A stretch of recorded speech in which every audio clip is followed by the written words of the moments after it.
एक गांव का ग्वाल बाल चरवाहा गन्ने चराया करता था, नदी के उस पार रोज जाता था। एक दिन उसने देखा पुजारी जी रोज आकर के मंदिर में टन टन करके चले जाते हैं। पूछ लिया भक्त ग्वाल ने, अरे महाराज आप मंदिर में रोज क्या करने आते हो नदी पार करके?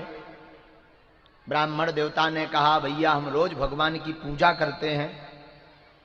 अब इसने सोचा इससे क्या होता है महाराज पूजा से?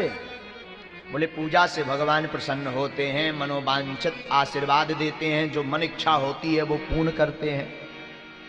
ब्राह्मण तो चले गए, पर भक्त ग्वाल को लगा पूजा भगवान की सुताई आए।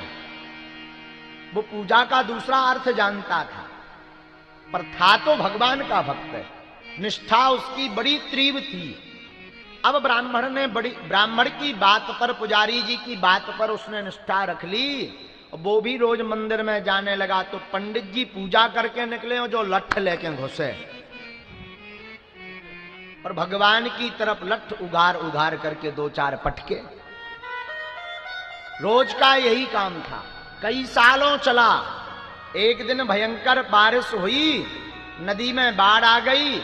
पुजारी जी डर गए, नदी के इस पार से ही भगवान को प्रार्थना कर लिया, मंत्रहीनम क्रियाहीनम भक्तिहीनम सुरेश्वर यदि पूजितम मया देवं परिपूर्णम तदस्तु।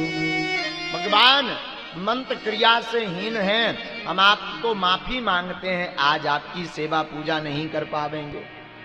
पर ये नियम का पक्का था। ग्वाल आया तो उसने देखा नदी खूब बह रही है, पर अगर बाहर उस पार नहीं जाएंगे तो हमारी भगवान की सेवा पूजा में कमी रह जाएगी, नियम टूट जाएगा, दिन नागा हो जाएगा।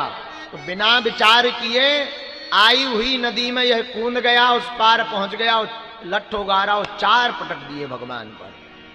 बाबा प्रसन्न हो गए, प्रकट हो गए, बोले बस कर भैया, क्या कह देना लो मार है। बोले भैया तुम कौन? बोले हम भगवान। भगवान ने वरदान दिया, इसने ब्राह्मण को बताया। ब्राह्मण बोले मर गए कर्म, इतने दिना पूजा करते करते आज तक उनकी मूछ तक ना है दिखानी। पर धन है भक्त ग्वाल, तुम्हें भगवान के साक्षात दर्शन हो गए। इसका आशय क्या है? महापुरुष कहते भैया भगवान हरि भक्ति और निष्ठा से प्राप्त होते हैं।